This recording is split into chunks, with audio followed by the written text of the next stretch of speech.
La Bible est formée d'un seul plan global. Mais c'est vrai que ce plan, on a du mal à le discerner. Il y a des choses qui paraissent évidentes, comme le rôle de Christ dans tout ça, mais il y a beaucoup de choses, d'autres qui nous paraissent beaucoup moins évidentes, comme le rôle des ténèbres, comme le rôle de l'ordre et du chaos, comment se placent des figures comme le Léviathan. Et bien dans cette vidéo, je vous propose de déplier ce fil rouge qui traverse toute la Bible, tous les corpus bibliques. Et pour comprendre ce plan, il faut voir que tout le récit biblique se place sous différents plans. On a différentes hauteurs de compréhension en fait, et si ça nous échappe, il va être très compliqué de percevoir quel est le plan global. Et il y a des parties du corpus de livres qui nous indiquent vraiment ces différences de plans. Et notamment, on peut le voir dans Apocalypse, et plus précisément dans Apocalypse au chapitre 12, où on peut voir qu'on a les symboliques de la femme enceinte, on a la symbolique de la venue de Christ, le combat face au dragon entre et l'archange Michael. Il y a pas mal de choses comme ça qui sont évoquées dans ce chapitre-là, qui en fait dépeignent un tableau, et il faut voir que ce tableau ne décrit pas uniquement ce qui s'est passé lors de la venue de Christ, parce que oui, ça décrit ce qui s'est passé lors de la venue de Christ, le passage le montre assez clairement, mais ça utilise des symboliques, comme vous le voyez écrit là, qui reflètent un schéma cosmique avant tout, et qui est transhistorique, qui se déroule depuis le tout démarrage. Et c'est pour ça que c'est vraiment intéressant de se baser, en fait, si vous voulez, sur ce récit d'Apocalypse 12 pour pouvoir l'avoir comme base pour retracer le fil biblique. Et il y a un autre livre aussi qui joue parfaitement ce rôle-là, c'est Jean 1. Et on va beaucoup l'utiliser également. Donc là, vous allez voir il y a des archétypes qui se dégagent, et dans ces symboliques-là, le Christ, comme c'est écrit dans Jean 1, est le Logos éternel, il est la parole vivante, il est celui en qui tout a été créé. Donc on va vraiment voir toute cette symbolique-là qui se dégage dans tout le corpus biblique. Et on a également donc la femme enceinte qui symbolise donc la matrice de vie, donc d'où la vie émerge, et ça vous allez voir également que c'est un archétype très récurrent, pas uniquement dans Apocalypse 12. Et enfin, on a le dragon qui lui est la figure opposante à l'ordre divin. Donc on va aussi beaucoup développer ça, et c'est pas que dans Genèse 3 que l'on va voir ça. On a effectivement la figure du serpent dans Genèse 3 avec tout ce qui est de la chute, et on vous le voit également comme étant nommé comme étant le dragon ancien, le serpent ancien dans l'Apocalypse 12, mais vous allez voir qu'on le retrouve ailleurs. Et donc voilà, ça va être hyper intéressant à développer, et vous allez voir, il y a d'autres points aussi encore plus cryptiques que l'on va essayer de décoder ici. Donc on va reprendre la notion de ténèbres que l'on a vu dans la dernière vidéo, que je vous invite vraiment à regarder. Elle fait vraiment office de point de départ à tout ce qu'on va développer là. Donc si vous ne l'avez pas vue, je vous invite à mettre pause et à aller la voir avant. Vous allez voir que beaucoup de choses découlent de ce qu'on a développé dans cette vidéo-là. Donc on a vu dans cette vidéo-là, on a développé par rapport à Genèse 1, verset 2, on voyait que les ténèbres étaient à la surface de l'abîme. Voilà ce qui est indiqué, et les ténèbres, c'est le terme Oshek en hébreu qui est utilisé. Donc on a vu que le terme Oshek n'indique pas uniquement une absence de lumière. On a vu vraiment que Dieu a créé la lumière, et il a aussi créé les ténèbres.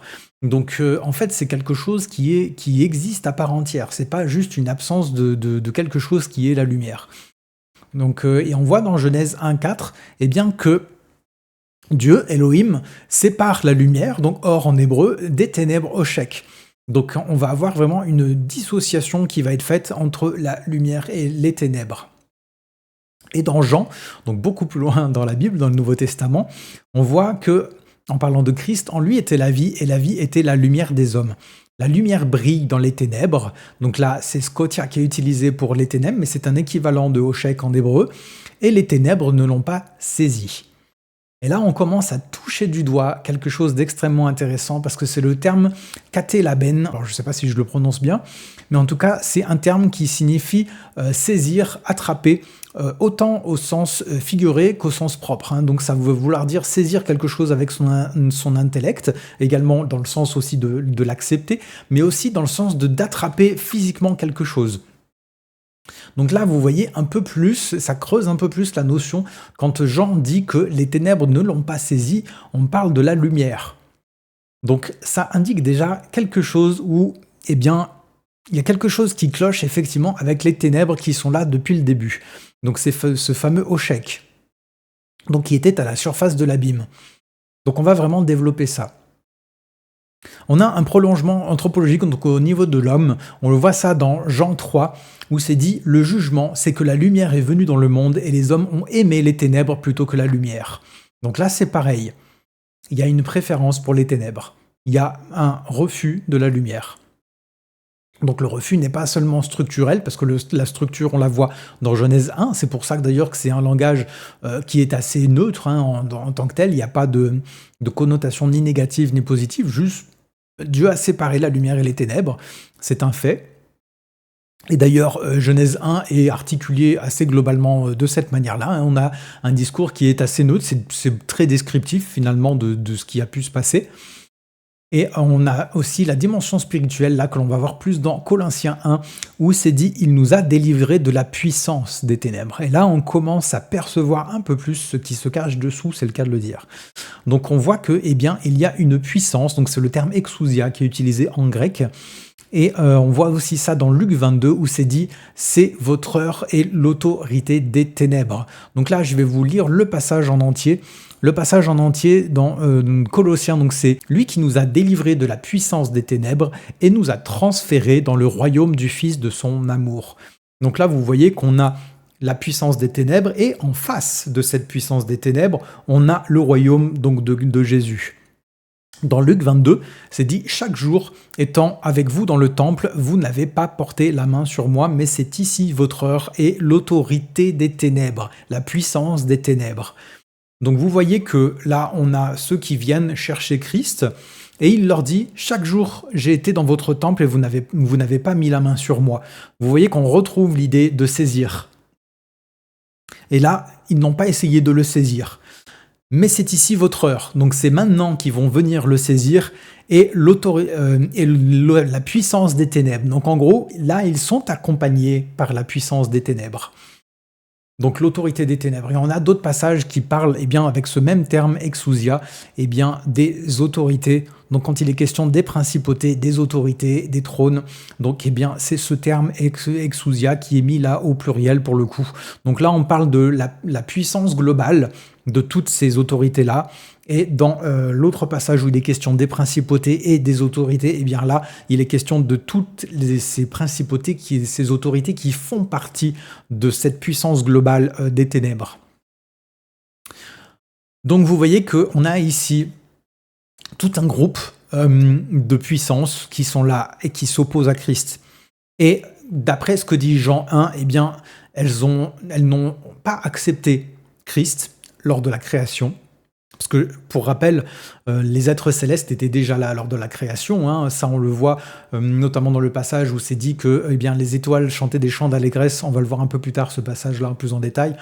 Mais qu'en gros, il y avait des êtres célestes qui chantaient des chants d'allégresse pendant que tout ça se passait. Donc on va vraiment, comme je vous le dis, développer ça. Donc les êtres spirituels, les êtres célestes existaient bien déjà au moment de la création de la Terre. Ça, il n'y a pas de souci là-dessus.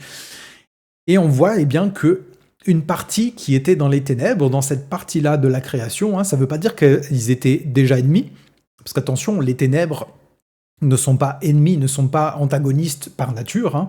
Il ne faut pas confondre, on a vu dans la vidéo précédente que eh bien, le terme théum pour les abîmes, même là, pour les abîmes, c'est un terme neutre qui est utilisé à l'origine. Il n'y a pas encore de notion d'opposition à ce moment-là. Et c'est important de le noter parce qu'on n'est pas encore au moment où eh bien, le mal, entre guillemets, a émergé en fait de tout ça. Donc ça, on le verra plus tard dans la Bible et on va effectivement le développer déjà en grande partie dans cette vidéo et on le finira de le développer dans la vidéo suivante parce que c'est un sujet qui est extrêmement vaste. Donc voilà pour la dimension spirituelle. Donc on voit eh bien, que ce domaine des ténèbres eh bien, n'est pas passif du tout. Il est composé d'êtres spirituels qui sont appelés des puissances et qui composent l'autorité globale des ténèbres. Et ce sont ces ténèbres-là eh bien, qui apparemment n'ont pas accepté, n'ont pas saisi Christ quand la lumière a voulu pénétrer les ténèbres, quand la parole a voulu pénétrer les ténèbres, eh bien là, on a ces puissances-là qui ont dit « non, on ne veut pas ». Et vous remarquerez que le refus du logos, eh bien, c'est le sujet de la chute globale. C'est l'idée de s'émanciper finalement de Christ qui est le sujet de la chute globale de tout le récit biblique, c'est le refus de Dieu. Donc, eh bien, on est bien dans le principe là, et on voit également là, à travers ça, eh bien, qu'ils auraient même pu essayer de s'en saisir comme ils l'ont fait plus tard quand il est devenu homme.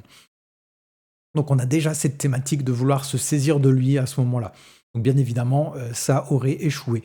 Donc là, ce que je vous dis là, c'est de l'interprétation. Je ne suis pas en train de vous dire que ça s'est littéralement passé comme ça. Attention. Là, on est vraiment dans la symbolique des termes, hein. Malgré tout, c'est important de les faire ressortir, mais par contre, je ne peux pas vous expliquer ces choses-là comme si c'était historiquement valable. C'est aussi pour ça que je vous note directement les termes pour que vous aussi, vous en extrayiez finalement votre pensée et comment vous ressentez ces symboles-là. Sinon, on donnerait vraiment un langage très littéral, on dirait c'est comme ceci, c'est comme cela, mais c'est pas comme ça que ça fonctionne, et on le voit également comment Christ a agi, il a donné des paraboles, tout a fonctionné par symbole. Donc là, c'est vraiment à chacun aussi d'en extraire finalement la moelle de ce qui est de sa compréhension. Donc là, moi, ce que je vous explique, c'est ma compréhension des choses, mais je n'ai pas du tout dans l'idée de vous dire c'est comme ceci, c'est comme cela. Mais on essaye vraiment d'extraire ensemble eh bien, ce qui se dégage de ces symboles-là. Ceci étant dit, nous pouvons continuer et on peut voir eh bien, qu'il y a aussi une dimension eschatologique à tout ça. Et on le voit évidemment dans Apocalypse au chapitre 21 où on parle eh bien, de la ville, le Seigneur Dieu l'illumine. Donc on retrouve la thématique de la lumière. Ces portes ne se fermeront point et il n'y aura plus de nuit. Autrement dit, il n'y aura plus de ténèbres. Donc voilà, on retrouve ça, et donc effectivement, les ténèbres à la fin n'existeront plus, tout simplement. Et donc on peut voir à travers tout ça eh bien, qu'il y a une tension originelle. On ne peut pas juste se dire, en tout cas à mon sens, on ne peut pas juste se dire que eh bien, dans Genèse 1, on a un tableau qui est dépeint qui est assez neutre, hein, c'est très structurel, Dieu dit les choses se passent comme ceci, comme cela, c'est très explicatif, et ça ne veut pas dire que tout est dit à ce moment-là. Et donc Jean, dans ce qu'il nous développe, eh bien, vient préciser des choses sur ce qui a pu se passer pendant Genèse 1. Et effectivement, on peut y voir eh bien, qu'il y aurait une tension originelle où Dieu a voulu dès le départ unir la lumière et les ténèbres, mais les ténèbres l'ont tout simplement pas accepté. Donc Dieu, je pense, dès le départ, voulait un ordre harmonieux et voulait une union. Vous savez que j'ai beaucoup déjà développé la thématique de l'union dans de précédentes vidéos. Et c'est vraiment, je pense, là, une des grandes volontés de Dieu de base, c'est l'union. Et vous voyez eh bien, que cette thématique-là est pareille, elle apparaît comme étant quelque chose d'origine. Dieu a voulu l'union de la lumière avec des ténèbres, mais les ténèbres ne l'ont pas accepté. Donc on va continuer à développer ça avec l'idée du Léviathan. Et le Léviathan, c'est vraiment un symbole qui est extrêmement fort, qu'on retrouve dans plusieurs passages dans l'Ancien Testament et qui pour autant reste très cryptique. On ne comprend pas trop ce qu'est cette créature que l'on retrouve dans les mers. Et là, vous pouvez voir avec ce que vous voyez indiqué, eh bien, qui vient d'une racine probable qui serait lawa, qui voudrait dire enrouler, tordre, enchaîner. Ce qui donnerait Liwiatan, celui qui est enroulé ou torturé. C'est pour ça qu'on l'appelle également le serpent tortueux dans certains passages, hein, parce qu'il y a vraiment cette notion de quelque chose qui est enroulé, et donc on voit également la notion de serpent ou de serpent géant. Et c'est d'ailleurs avec cette thématique-là qu'on le retrouve dans d'autres croyances, hein, comme par exemple le serpent monde qui est le Jormungand chez les Nordiques, donc qui se dénote de cette idée de Léviathan. Et comme je vous l'avais expliqué, on a développé dans la vidéo précédente, encore une fois, je vous invite à aller voir si vous ne l'avez pas déjà vu, on a développé la thématique de la déesse Tiamat, qui en fait, d'où vient ce symbole du Léviathan. Parce qu'à la base, eh bien, Léviathan vient de Théum qui est les abysses primordiales. On a vu juste avant qu'il y avait les ténèbres qui planaient au-dessus des abysses, des abîmes, et que donc Théum, en fait, tire sa racine d'un terme akkadien qui dénote de Tiamat, la déesse des eaux salées. Mais par contre, il a été démythologisé dans Genèse 1. Donc on le voit vraiment, hein, c'est un terme qui est neutre, qui indique juste un endroit chaotique. Hein. Et on peut voir dans le récit biblique eh bien, qu'on a d'abord cet endroit très neutre, qui est avant, comme on peut l'évoquer là, eh bien, avant le refus des ténèbres de la lumière, et que donc là, eh bien, une fois ce refus acté, eh bien là, il y a une opposition qui se forme, et là, on a un Léviathan qui commence à émerger. Une puissance antagoniste, dit autrement, qui commence à émerger. et donc qui s'appelle Léviathan ou Léviathan en hébreu, donc celui qui est enroulé, qui est tortueux, pardon. Donc c'est une force du chaos qui est primordiale, donc qui est là dès les débuts, hein. Donc on le voit avec les mythes voisins, comme je venais de vous l'évoquer, on le voit également en Ougarit, hein, qui est une ville du bassin mésopotamien de l'époque, où il y avait déjà un combat entre Baal et Yam. La Yam, autrement dit, c'est la personnification de la mer, Yam, et où, dans certains textes, il était appelé Lotan. Lotan qui est l'équivalent, si vous voulez, en ougaritique de Léviathan. Donc là, on voit plus précisément en fait que eux personnifiaient déjà ce symbole-là de la mer chaotique, et dans leur mythe à eux, eh bien, Baal vient combattre directement Lotan et le défaire en fait. Et donc chez les Babyloniens, on va voir ça avec Marduk qui va s'attaquer donc à Tiamat, la déesse Tiamat, donc je vous évoquais juste avant, et donc il va la battre, et avec ça, eh bien, il va opérer des actes de création. On voit dans Job, chapitre 41, quand il est question de Léviathan, où il est dit de lui, donc il y a tout un descriptif, hein, si vous voulez vraiment le descriptif complet, je vous laisse aller lire ce chapitre-là, c'est hyper intéressant. Mais en tout cas, il y a un passage particulier où il est dit « Sur la terre, nul n'est son maître, il a été créé pour ne rien craindre, il regarde avec dédain tout ce qui est élevé. » Il regarde avec dédain tout ce qui est élevé. Il y a beaucoup d'orgueil en fait qui se dégage de cette puissance. Il a été créé pour ne rien craindre. Donc, en gros, il a été créé dans ce but-là. Mais vous allez comprendre qu'en fait, il vient de la matrice chaotique à la base, qui est Théum. Théum, c'est en gros la matrice d'origine, donc le lieu ténébreux, hein, parce que la matrice, même dans la femme, pour mieux le comprendre, la matrice de la femme, c'est un lieu ténébreux, parce que c'est un lieu intérieur, tout simplement, hein, ça ne va pas forcément chercher plus loin. Et bien, au niveau cosmique, je vous ai dit qu'il y avait plusieurs niveaux pour vraiment comprendre le plan global au début de la vidéo. Et bien, au niveau cosmique, eh bien, il y avait cette matrice qui s'appelait Théum, tout simplement, qui donc était recouverte de ténèbres au chèque. Et donc, ça vous montre qu'il y a une même matrice que l'on retrouve dans une autre forme au niveau de la femme plus tard. Donc là, vous commencez à apercevoir les différents niveaux, comment ça peut se répercuter. Et donc là, on est en train de nous expliquer que de cette matrice cosmique primordiale a émergé un monstre qui s'appelle le Léviathan, qui est un monstre qui était opposé à l'ordre divin. Et que donc, en fait, il a commencé, dès le départ, à avoir de l'orgueil et à regarder avec dédain ce qui était élevé. Et donc, c'était aussi un adversaire eschatologique, et ça, on le voit dans Ésaïe 27, il est associé à une victoire finale de Dieu sur le mal cosmique, et donc Dieu va le défaire à ce moment-là. Et donc, on va voir dans d'autres passages que Dieu va le cantonner, il va le maîtriser avant. Donc, Léviathan, en gros, c'est une symbolique, c'est pas, à mon sens, un être en particulier, c'est un symbole, une personnification de puissance, exousia qu'on a vu en grec. Donc en gros, Léviathan parle d'exousia dans le terme singulier pour moi. Donc on parle des forces du chaos de Théum, donc, qui se sont opposées à l'ordre divin, qui ont refusé le logos, dit autrement. Donc le chaos, donc, face au logos, refuse son intégration dans l'ordre. En gros, c'est ça, hein, refuser le logos. Le logos était là pour structurer, pour ordonner. Hein. Donc en gros, refuser le logos, c'est refuser d'entrer dans l'ordre, d'être ordonné. Donc le chaos a refusé l'union, tout simplement, donc par refus d'ordre. Donc il reste dans un état d'opposition, et ça a engendré le Léviathan. Donc du moins, cette symbolique de cette puissance-là.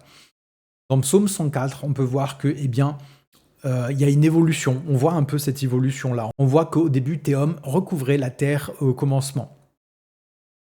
Donc, on avait vraiment cette notion-là que la mer recouvrait toute la terre. Donc, cette notion de matrice, hein, comme je vous l'évoquais. Et là, vous voyez que ça réutilise ce terme dépersonnifié Théum. Parce qu'il n'y a pas encore cette notion de puissance antagoniste, là. Hein. Donc ensuite, on a la notion de Yam. Donc, vous avez vu que ça fait un écho par rapport au mythe ougaritique. Donc là, on a Yam personnifie la mer dans son ensemble, ce sont les eaux. Et donc Léviathan est là. Il a été, on le voit au verset 26, Léviathan a été formé par Dieu, d'accord? Donc c'est une puissance qui est à la base chaotique, qui était voulue par Dieu, mais n'était pas encore opposée. Et donc là, dans ce verset 26, il a été vaincu déjà, ce Léviathan, à ce moment-là, et donc il est contenu. Il n'y a plus cette notion de destruction possible de Léviathan. Ensuite, on peut voir donc ce combat primordial avec ces quelques passages. Donc dans Psaume, toi, tu as fendu la mer par ta puissance, tu as brisé les têtes des dragons sur les eaux. Tu as écrasé les têtes du Léviathan. Donc les têtes des dragons, c'est le terme tannin qui est utilisé. Et ça, ce sont donc des êtres qui habitent effectivement les eaux. Et on va retrouver ce terme notamment comme symbole rattaché à quelqu'un comme Pharaon. Hein, ça va être dit qu'il est un tannin. Donc vous voyez qu'il est rattaché à une figure chaotique réellement. Et donc là, c'est dit, tu as brisé les têtes des dragons sur les eaux, tu as écrasé les têtes du Léviathan, tu l'as donné en pâture au peuple du désert. Donc autrement dit, tu l'as donné à manger aux créatures chaotiques, parce que le désert est aussi un milieu chaotique. Donc en gros, c'est un reste du théum primordial, le désert, on pourrait le voir comme ça, à la surface de la Terre. Donc vous voyez qu'on a vraiment quelque chose d'extrêmement structurel dans Genèse qui est expliqué. Mais là, vous voyez que, on commence à voir beaucoup plus l'ambiance qu'il pouvait y avoir, parce qu'il y avait à briser les têtes du Léviathan, à écraser il a brisé des dragons, il a fendu la mer, il a repoussé les eaux de force. Et on voit que c'est quelque chose qui était vraiment vraiment tendu. On n'est pas face à un acte qui se passe paisiblement. On voit dans Job 26, par sa force, il a fendu la mer, par son intelligence, il a frappé Rahab. Donc Rahab, c'est l'équivalent de l'Égypte, c'est le terme qui est utilisé pour l'Égypte en tant que force chaotique. Son souffle a rendu le ciel clair, sa main transperça le serpent fuyard. Donc on voit que là, encore une fois, il y avait 20, effectivement, le serpent fuyard, donc autrement dit le Léviathan. Donc il vint cette force chaotique qui s'était opposée. Donc là, vous voyez qu'on parle de la création, encore une fois. Ça fait référence à Genèse, ces choses-là. Donc quand il y avait à repousser les eaux, donc en gros, c'est vraiment les passages qu'on retrouve dans Genèse. Donc ensuite, on va effectivement donc se concentrer plus sur la séparation des eaux et on va développer donc ce passage de Job 38 qui en a posé la pierre angulaire, donc en parlant de la terre. Alors que les étoiles du matin éclataient en chants d'allégresse, donc ça c'est ce que je vous évoquais un peu plus en amont. Donc en parlant des étoiles du matin, on parle des êtres célestes qui sont déjà là, donc ça montre vraiment que ces êtres célestes existaient déjà, ils avaient déjà été créés avant que la Terre soit formée, et que donc là ça se précise, et que tous les fils de Dieu poussaient des cris de joie. Donc les fils de Dieu, ce sont effectivement ces êtres célestes. L'appellation fils de Dieu, on le voit à travers plein de passages, donc c'est question de vraiment tous ces êtres célestes que l'on peut avoir aussi sous le nom d'Élohim dans d'autres passages. Qui a fermé la mer avec ses portes quand elle s'élança du sein maternel. Donc là, vous voyez que ça précise bien l'idée que théum est quelque chose de maternel. On parle du sein maternel, en parlant de théum, c'est la matrice primordiale, encore une fois. Donc vous voyez que là, encore une fois, ça se précise. Donc quand je fis de la nuée son vêtement et de l'obscurité ses langes, quand je lui imposai ma loi et que je lui mis des barrières et des portes, et quand je dis, tu viendras jusqu'ici, tu n'iras pas au-delà, ici ça arrêtera l'orgueil de tes flots. On retrouve encore l'idée d'orgueil. Pourquoi ? Parce que le refus du logos, c'est un acte d'orgueil. Tout simplement. C'est en gros l'idée encore et toujours de vouloir se passer de Dieu, tout simplement. C'est le thème récurrent que l'on va voir tout au long de la Bible. Dans Genèse 1, donc vu à travers Job 38 plus Psaume 89, donc on voit la séparation des eaux qui peut se lire comme un enfantement difficile. Comme vous voyez là, s'élança du sein maternel. On voit que tout ça se passe dans quelque chose qui est très tumultueux, qui est très dans une grande tension finalement. Donc vous voyez que la thématique finalement des douleurs de l'enfantement que l'on voit dans Genèse 3, dans ce qui est dit à Ève, c'est quelque chose qui existait déjà, mais dans le plan cosmique. Finalement, Ève, elle, aurait pu échapper à ces douleurs de l'enfantement si elle, avec Adam, avait pris du fruit de l'arbre de vie. Mais vous voyez qu'en réactant finalement l'acte de chute originel, les douleurs de l'enfantement se sont mises en route aussi au niveau de l'homme.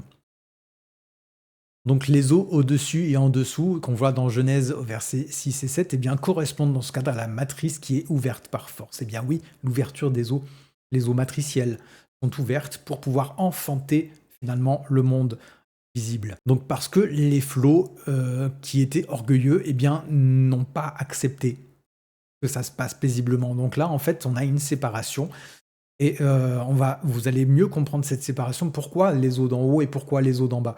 On va vraiment développer ça au cours de cette vidéo également. Donc là, on voit vraiment que bien, Yahvé va littéralement ouvrir les eaux pour permettre cet enfantement. Et là, quand je vous dis ça, ouvrir les eaux, forcément, ça vous fait penser à un autre passage qu'on va également développer un peu plus tard. Voilà, et on voit dans Job 38, et bien que vous voyez que cet enfant, il n'est pas du tout paisible, parce que vous voyez qu'il est obligé de lui imposer sa loi, de lui mettre des barrières, des portes. Et donc il dit, ici s'arrêtera l'orgueil de tes flots. Donc c'est vraiment un enfantement, ouais, qui est très mouvementé. Dans Psaume 89, donc ouais, il parle de l'orgueil, donc ça renforce l'idée de la résistance à l'ordre, tout simplement. Donc c'est le travail de l'enfantement qui se fait dans la tension, dans la douleur. Donc vous voyez là un peu le motif cosmique, donc on va développer beaucoup plus les autres niveaux, mais là vous voyez déjà le motif cosmique qui se dessine beaucoup plus, qui devient de plus en plus clair. Donc, et là vous voyez effectivement que dans Genèse 3, eh bien, c'était déjà quelque chose qui existait au niveau cosmique. Donc la rakia, donc qui est le firmament, hein, c'est dit le firmament dans les traductions. Donc en gros la séparation, et bien vient mettre on parle de barrières là, hein, donc j'ai mis des barrières et des portes. D'accord, donc en fait l'eau a été cantonnée à la fois dans l'horizontale parce que les flots ont été cantonnés sous les montagnes et sans terre, donc il y a la terre apparue, donc ça on le voit plus tard. Mais les eaux ont également été séparées à la verticale, avec les eaux d'en haut et les eaux d'en bas, et il y a une séparation, donc la rakia, l'étendue, qui a été mise entre les deux. Donc, où la matrice primordiale théum est ouverte, et que cette ouverture, donc c'est comme un accouchement, elle est marquée par une tension, une résistance, et pas une harmonie. Là, on n'est pas du tout dans quelque chose qui se passe dans l'harmonie et dans la paix. Donc la symbolique de la femme enceinte qu'on va développer maintenant, on va le voir maintenant dans 3 niveaux. Donc dans Apocalypse 12, donc comme je vous l'ai dit, on peut vraiment le voir, comme vous commencez à vraiment le percevoir là, donc dans différents niveaux. Là, on le voit dans un niveau abouti dans Apocalypse 12, mais il y avait les niveaux d'avant. Et donc Apocalypse 12 nous dit « Un grand signe parut dans le ciel, une femme enveloppée de soleil, la lune sous ses pieds, et une couronne de 12 étoiles sur sa tête. Elle était enceinte et criait, étant en travail et dans les douleurs de l'enfantement. » Donc vous voyez qu'on retrouve vraiment cette thématique des douleurs de l'enfantement. Donc là, on est dans la vision de l'aboutissement. D'accord? Donc c'est pour ça que elle est environnée du soleil, enveloppée du soleil. Donc en gros, c'est la symbolique de l'esprit, de ce qui est spirituel. Donc elle est environnée de la lumière du soleil, ou autrement dit, elle accepte complètement la lumière. Elle a la lune sous ses pieds. La lune, c'est ce qui reflète le soleil, c'est le reflet. Donc pour ceux qui me suivent, vous avez l'habitude, le reflet, c'est l'expression de ce qui est terrestre, d'accord, qui va refléter le céleste. Donc là, on les voit à un niveau cosmique. La lune reflète la lumière du soleil. Donc au niveau de la Terre reflète, le niveau de la Terre reflète ce qui est céleste. Dit autrement, l'âme est le reflet de ce qui est spirituel, d'accord? Donc là, on voit que, en gros, ce qui appartient à l'âme eh bien, est dominé. D'accord? Donc on parle vraiment de l'idée, autrement dit, de chaos. Hein. Elle a une couronne de 12 étoiles sur la tête. Donc 12, c'est le chiffre de tout ce qui est de l'organisation du monde. C'est l'organisation parfaite du monde. Donc c'est pour ça qu'on le retrouve dans les cycles, hein, avec les 12 mois de l'année. On le retrouve avec les 12 tribus d'Israël, les 12 disciples. C'est vraiment l'organisation du monde, à proprement dit, et Dieu qui vient dans l'organisation du monde. Et donc elle était enceinte, criait, étant en travail dans les douleurs de l'enfantement. Donc là, par contre, on voit que eh bien, Christ aussi a été enfanté dans les douleurs de l'enfantement. Donc le niveau cosmique, on va reprendre, on va retracer, on va descendre dans les différents niveaux. Donc le niveau cosmique, on a effectivement Théum comme matrice du monde, comme vous pouvez le voir. Donc les ténèbres étaient à la surface de l'abîme, donc ça donne vraiment cet endroit qui est ténébreux, mais pas mauvais en soi à la base. Hein. Toute la création soupire et souffre des douleurs de l'enfantement. Donc ça, on le voit dans Romains 8. Donc ça vous dénote, encore une fois, de ce niveau cosmique où aujourd'hui encore, eh bien, cette nature qui a été enfantée dans quelque chose de douloureux, eh bien, aspire à cette nouvelle naissance finalement. Et là, je sais que ça parle beaucoup aux chrétiens, cette notion-là. Donc aujourd'hui, eh bien, la création aspire à cette nouvelle naissance cosmique où de nouveaux cieux et une nouvelle terre vont être créés. D'accord? Donc vous voyez vraiment l'idée de la nouvelle naissance aussi à un niveau cosmique. Et donc, au niveau eschatologique, on voit ça, bien l'enfantement d'un monde restauré, avec un nouveau ciel et une nouvelle terre. D'accord? Ensuite, on va descendre au niveau collectif, donc là, au niveau de l'humanité. Donc on voit ça avec Israël, qui était en travail, portant la promesse messianique. Pourquoi? Eh bien parce que Israël a été choisi comme peuple, mais pas pour se centrer sur Israël à proprement dit. le but d'Israël, l'objectif d'Israël, c'était la venue de Christ. Et la venue de Christ était pour tout le monde. Donc ça, c'était, en gros, Israël a été choisi comme mère de l'Ecclésia, l'Église, qui est le corps de Christ et qui donc vient manifester Christ dans le monde. Au niveau anthropologique, donc on voit ça avec Ève, donc là au niveau vraiment de l'humain en tant que tel, on voit ça avec Ève, donc qui est la mère de tous les vivants, hein. Donc elle reçoit aussi l'annonce de la descendance, donc là on voit la symbolique de la semence, hein, à la fin de Genèse 3. Donc la descendance messianique, on la voit dès Genèse, donc avec cette semence qui s'oppose à la semence du serpent. Donc là, on est dans une semence spirituelle, hein, on n'est pas dans une semence physique, physiologique.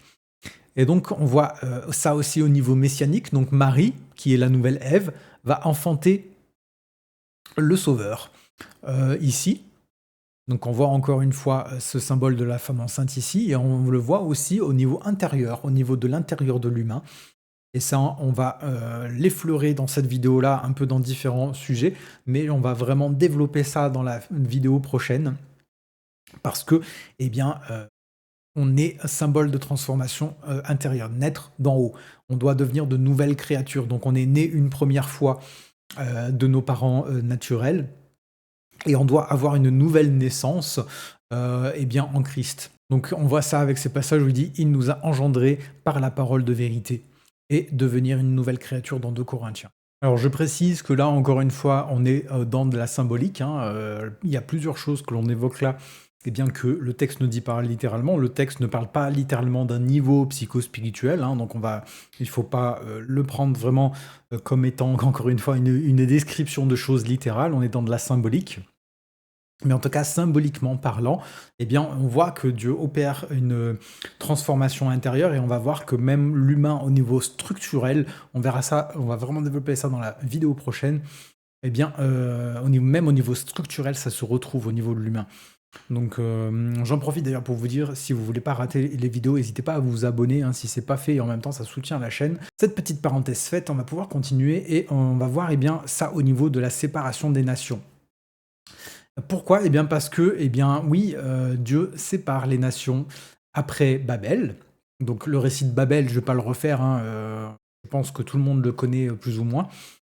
Et on peut voir l'idée que dans Apocalypse, c'est bien que les eaux que tu as vues sur lesquelles la prostituée est assise, donc la prostituée c'est Babylone, ce sont des peuples, ce sont des foules, des nations et des langues. Donc les eaux, le chaos, autrement dit, décrit dans plusieurs passages en fait, eh bien, des peuples, des personnes, des ensembles de personnes. Donc c'est pour ça que c'est hyper intéressant de développer Deutéronome, et vous allez voir qu'il y a bien Deutéronome au niveau de la séparation, et bien pareil, se place à un niveau au niveau du peuple, et bien comme un écho finalement de ce qui a pu se passer originellement, et vous voyez qu'on on a l'idée des eaux. Encore une fois, les peuples sont rapprochés au niveau des eaux.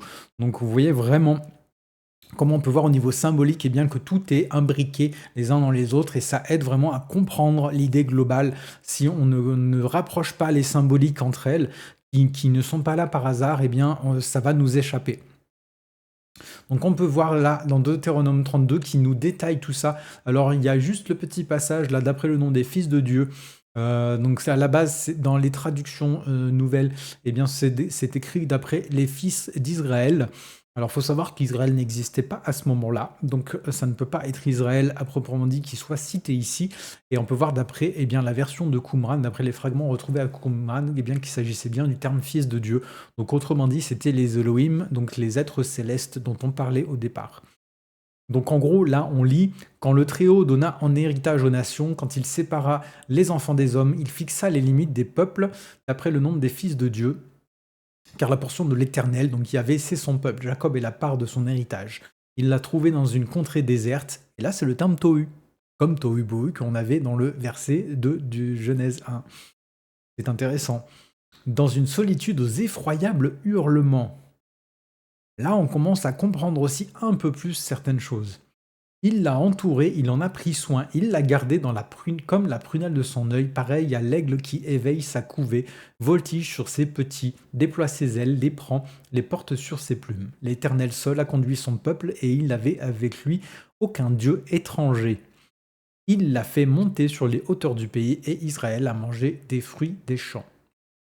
Ok, et bien maintenant on va retracer ce texte par rapport à Genèse, et voir bien tous les échos qu'il peut y avoir. On voit ici qu'on a la séparation des eaux, quand il sépara les enfants des hommes. Donc là, encore une fois, on a la séparation des eaux au niveau cosmique, et là, on voit au niveau du peuple, il a séparé les peuples. Et là, on comprend que s'il y a séparation, c'est qu'il y a problème, c'est qu'il y a opposition. Les schémas sont en écho, d'accord ? Donc là, on comprend qu'effectivement, cette séparation-là, donc des eaux, comme pour rappel, Apocalypse 17, les eaux que tu as vues sur lesquelles la prostituée est assise, ce sont des peuples, des foules, des nations et des langues. Les termes sont les mêmes, les symboliques sont les mêmes. Il fixa les limites des peuples, comme il a fixé les limites pour les eaux, d'origine. D'après le nombre des fils de Dieu. Donc là, on voit qu'il y a la mise en place de la structure du monde, d'accord ? Donc avec la séparation des eaux également. Donc il fixe ses limites, d'après le nombre des fils de Dieu. Donc là, on voit que, comme il y a eu Babel, d'accord, et en plus Babel apparaît ici pour une bonne raison, c'est que l'homme a voulu atteindre le ciel par ses propres moyens. Encore une fois, il y a le refus de Dieu pour ce qu'il est, il y a une volonté de l'homme de s'émanciper de Dieu et de faire les choses, d'atteindre une divinité par lui-même. Encore une fois, un thème récurrent.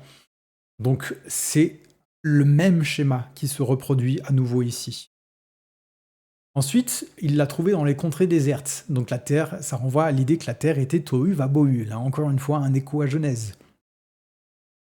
Et là, c'est très intéressant, pareil à l'aigle qui éveille sa couvée, voltige sur ses petits. Et le terme pour voltige, c'est le terme meraf effet. Et pour ceux qui ont vu ma vidéo précédente, vous voyez sûrement tout de suite de quoi on parle. Eh bien, c'est le même terme qui est utilisé pour l'esprit qui planait au-dessus des eaux. Ensuite, on a la purification du sanctuaire. Donc en gros, l'expulsion, il n'y a pas de dieu étranger. On parle des puissances étrangères, donc des dieux étrangers. Donc tout ce qui est finalement fait partie de ces royaumes d'opposition à Dieu. Donc là, vous voyez que donc il y a l'idée de purification. Donc il conduit seul son peuple et il n'y a avec lui aucun dieu étranger. Et enfin, il y a l'accès au Saint des Saints ici. Donc en gros, il le fait monter sur les hauteurs du pays. Donc en gros, les hauteurs, c'est l'équivalent de le ciel au-dessus de la Raqqa, donc du firmament. Et Israël a mangé les fruits des champs, et bien là on a un écho à Éden. Donc vous voyez qu'on a toute une structure qui renvoie à Genèse ici, très précisément, et les termes qui sont utilisés ne sont pas là au hasard, encore une fois, parce qu'on décrit la même chose, mais à un autre niveau, tout simplement. Et donc ici, alors je vais me décaler parce que pour mieux voir, mais par contre, on n'a pas le même ordre exactement chronologique. Et vous voyez qu'ici, on a la première partie, parce qu'on retrouve le côté tohu-bohu, parce qu'il l'a trouvé, donc ça se place avant, il a trouvé son peuple ici dans une contrée qui était déserte, donc qui était tohu. D'ailleurs, vous voyez que, comme on l'a évoqué avant, ce qui est du désert, eh bien, c'est rapport au chaos originel, encore une fois. Je sais que ça peut être un peu étrange parce qu'on parle à la fois des eaux et à la fois du désert, mais le désert, en gros, c'est ce qui reste à la surface de la Terre comme un écho du chaos originel, on va dire ça comme ça. Donc quand on parle de renvoyer au désert, par exemple, tout ça, en fait, c'est renvoyer dans l'idée du chaos original. Donc avant création ou voilà, dans l'idée de Tohu. Et donc, on voit bien ici que, comme on est dans la première étape, eh bien, on a effectivement l'Esprit de Dieu qui plane au-dessus des eaux et qui couvre sa couvée, qui est là comme un aigle qui couvre sa couvée et qui prend soin de ses petits. Donc en gros, il y a peut-être déjà là beaucoup de choses à comprendre ici dans cette première étape. Ensuite, dans la deuxième étape ici, donc on a l'idée de séparation des eaux, donc ça se passe après. Donc le fait que l'Esprit de Dieu planait au-dessus des eaux. Donc là, on voit bien qu'il y a la séparation et Dieu fixe les limites. Il y a la structure qui est posée, voire qui est imposée, on peut clairement le dire.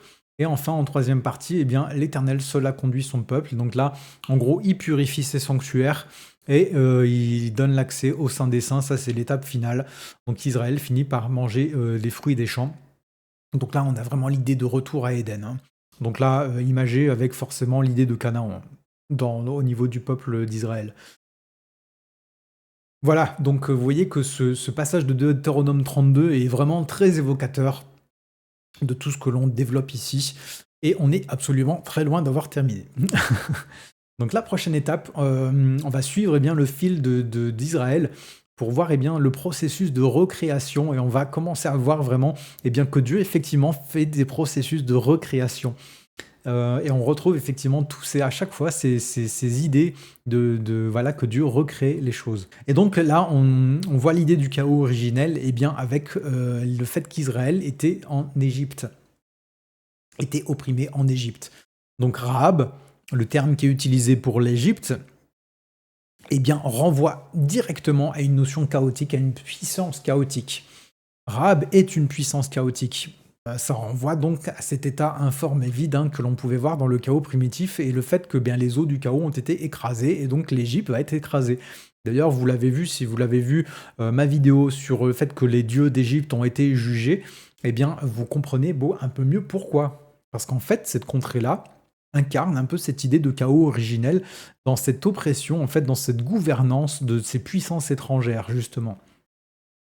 Donc là, vous voyez que le chaos originel est associé littéralement à l'idée de puissance qui se place comme étrangère. Donc pourquoi étrangère ? Parce qu'elles ont refusé le logos. Donc vous comprenez pourquoi, encore une fois, ça renvoie à l'idée de Genèse 1 ici, et le fait que les puissances étrangères ont émergé de ce niveau-là, de ce chaos. Parce que les ténèbres n'ont pas accepté la lumière. Donc ensuite, on a la notion de séparation. Donc Dieu ouvre la mer, séparant les eaux et créant un espace de salut. Ensuite, on voit, dans troisième, donc voilà, l'idée du passage, effectivement, donc la séparation des eaux pour commencer à créer un ordre. Là, vous voyez que la séparation des eaux, c'est pareil. Quand ils sont passés à travers les eaux, c'est vraiment l'idée d'une nouvelle naissance, tout simplement pour le peuple d'Israël. C'est un début d'un processus de recréation, ou autrement dit, d'une nouvelle naissance. Deux termes qui disent exactement la même chose.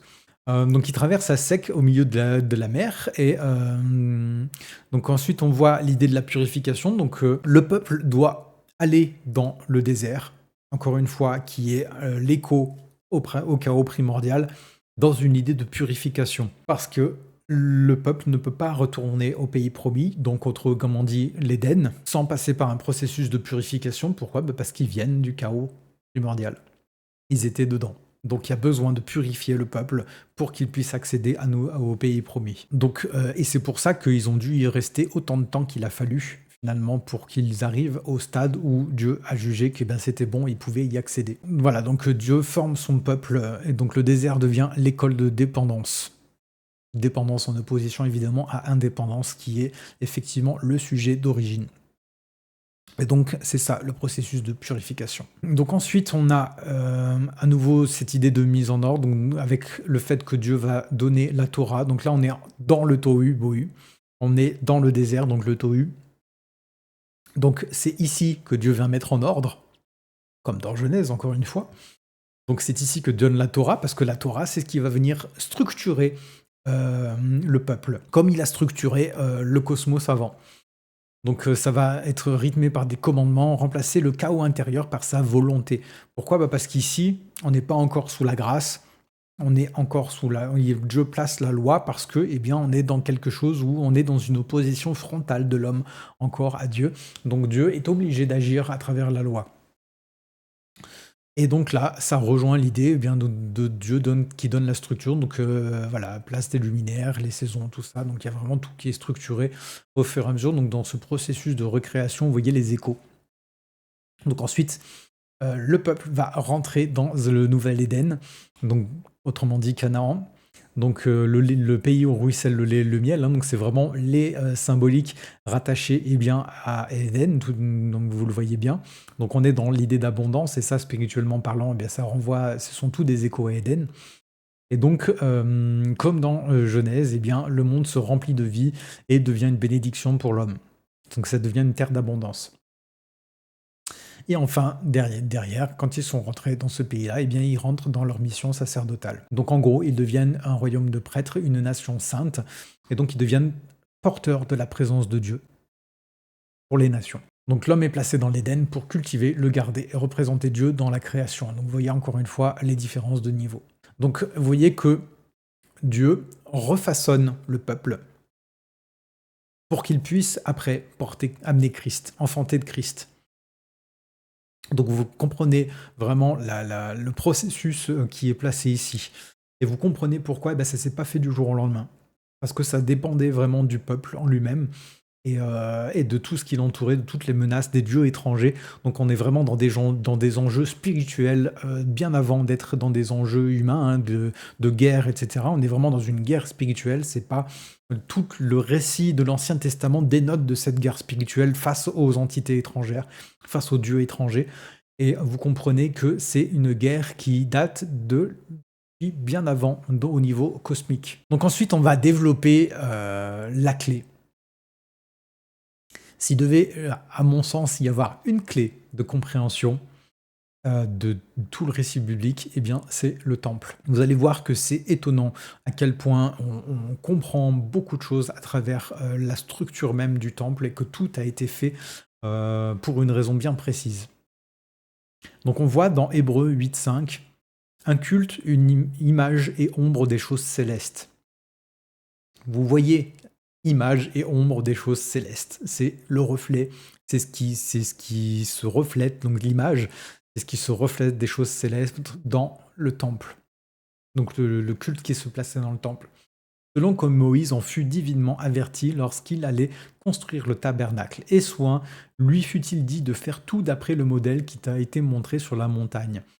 Et vous allez comprendre que pourquoi eh bien, c'était aussi important que Moïse suit précisément ce modèle-là. Eh bien, il y avait une raison déjà. Ce modèle était à l'image de ce qui est céleste, autrement dit du cosmos, et vous allez le voir très clairement, mais à l'image aussi d'autres choses, ou plutôt d'autres choses sont aussi à l'image de ce temple. On va le développer. On voit dans 1 Corinthiens 3,16 « Ne savez-vous pas que vous êtes le temple de Dieu et que l'Esprit de Dieu habite en vous ?» Je vous ai évoqué tout à l'heure que même dans notre structure d'humain, eh bien, on retrouve la structure du temple. Apocalypse 21-22 « Je ne vis pas de temple en elle » en parlant de la Jérusalem céleste. Car le Seigneur Dieu Tout-Puissant est son temple, ainsi que l'agneau. Donc là, on voit que à la fin, il n'y aura plus de temple. Parce que, eh bien, il n'y a plus besoin de temple qui soit l'ombre des choses célestes. Mais vous allez voir que, bien, effectivement, à la fin, il n'y a plus besoin de temple sous cette forme-là, parce que le Seigneur Dieu Tout-Puissant est son propre temple. Donc voilà un temple très schématique. Donc très schématique parce que j'ai pas tout mis, loin de là, très loin de là. L'idée là, c'est vraiment que vous ayez directement ce qui est intéressant pour le développement d'aujourd'hui. Donc on peut voir, eh bien, à droite que, eh bien, il y a l'extérieur. Donc l'extérieur du temple. On a ensuite le parvis, donc l'entrée. On a le saint, le lieu saint. Et enfin, on a le voile qui vient séparer du saint des saints. Où là, eh bien, il n'y a que le souverain sacrificateur qui peut y entrer une fois par an à Yom Kippour. Donc où il va y avoir les sacrifices qui vont être faits pour l'expiation, etc. Donc en gros, le Saint des Saints, personne ne peut y accéder en théorie, donc il n'y a que le souverain sacrificateur qui pourra, et encore sous certaines conditions, il doit être purifié, etc. Il doit y avoir même un sacrifice uniquement pour lui d'un taureau, donc ça on le développera dans une autre vidéo plus tard. Pourquoi un taureau, tout ça. Mais vous voyez déjà qu'on a cette structure-là. Donc l'extérieur, le parvis, le saint, et on a le saint qui est séparé du Saint des Saints par un voile. Donc ça, autrement dit, on est au niveau du peuple ici. Donc cette structure-là, c'est le niveau du peuple, parce que le tabernacle et par la suite le temple, eh bien, se place vraiment dans ce niveau qu'on a pu voir, qui est le niveau du peuple. Maintenant, on va voir le niveau cosmique, et vous voyez qu'on a des correspondances directes de cette structure-là. Donc on voit que le temple est un écho direct du cosmos. Donc autrement dit, on a l'extérieur du temple qui est l'inframonde, autrement dit la partie chaotique sous la terre. Ensuite, on a le parvis qui représente la surface de la terre, donc c'est le lieu des sacrifices. Ensuite, on a le ciel visible, donc ça c'est le lieu saint, qui est séparé par le firmament, donc du ciel qui est le trône de Dieu, qui est au-delà du ciel visible. Et donc là, eh bien, il s'est séparé par le firmament. Donc vous voyez précisément la structure cosmique et comment ça a été fait. Donc on a les eaux d'en bas avec l'inframonde, la surface de la Terre et le ciel visible. Ça, ce sont les eaux d'en bas qui comprennent ces trois niveaux-là.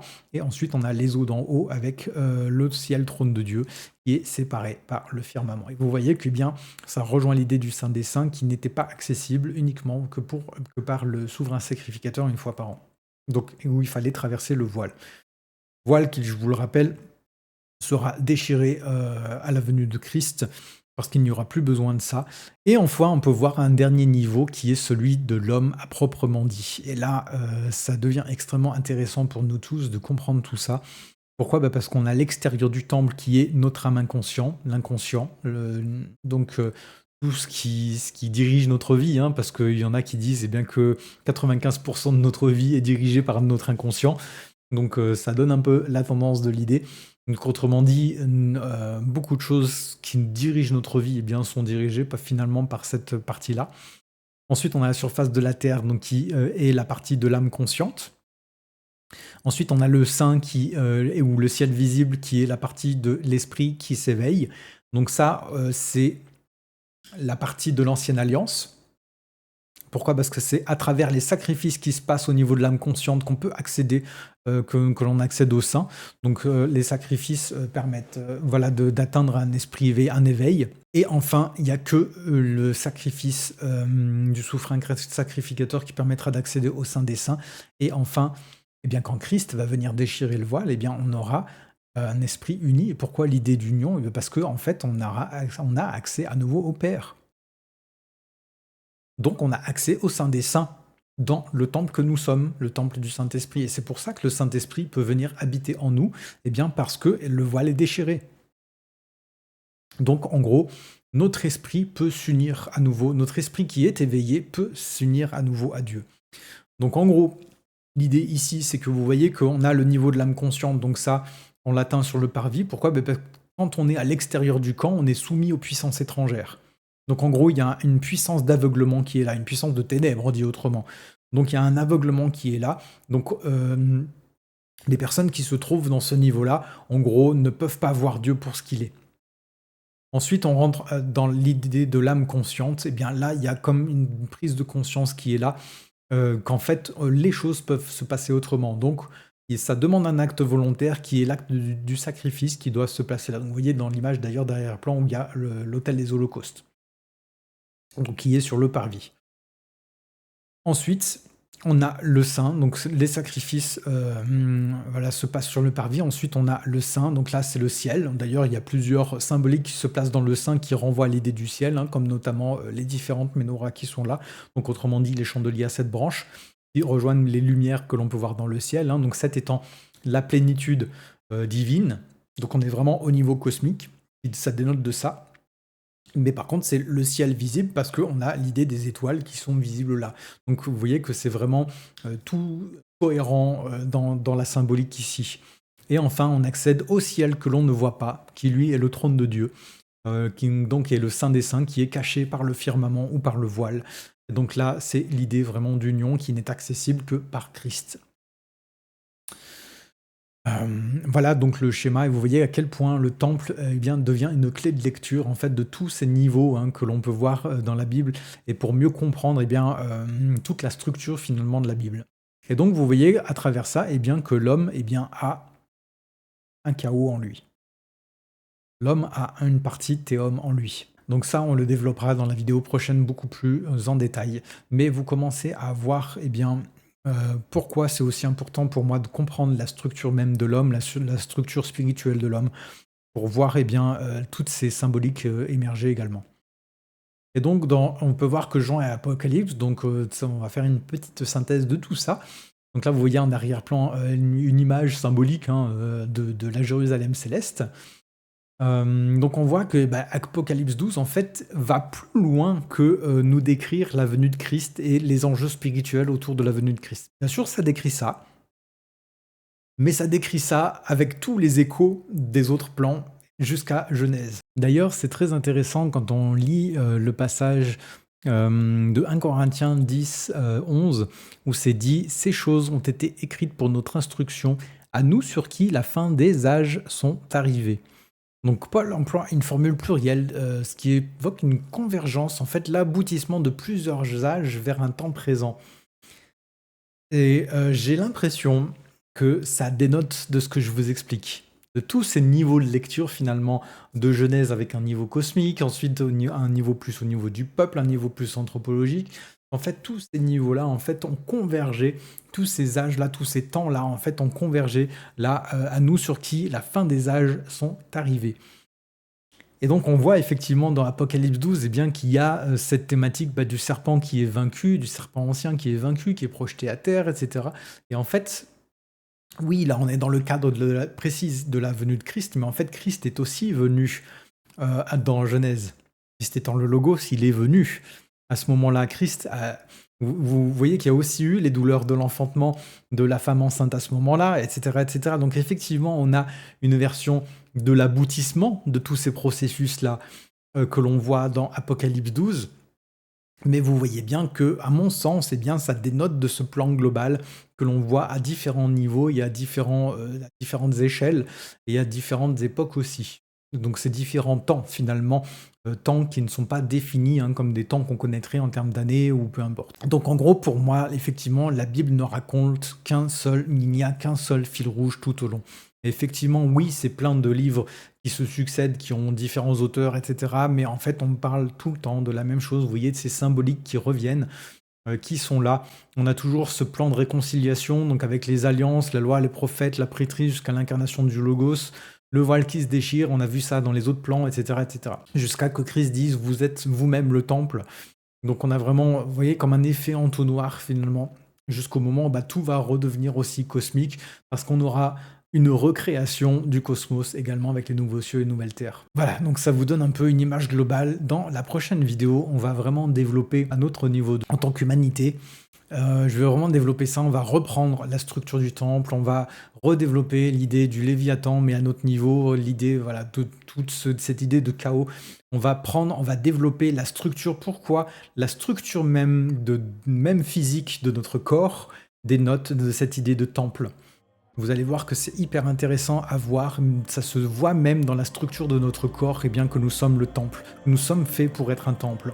Voilà, donc je fais exprès de vous teaser, n'hésitez pas à vous abonner si c'est pas fait pour suivre les prochaines vidéos. Et également, ça soutient la chaîne tout simplement. Donc si ça vous plaît également, n'hésitez pas à mettre un pouce vers le haut et à commenter pour me dire ce que vous en pensez, puis aussi à voir aussi ce que ça fait émerger chez vous. N'hésitez pas à me partager tout ça, bien évidemment dans le respect. Et sur ce, moi je vous dis à très vite pour la prochaine vidéo. Salut!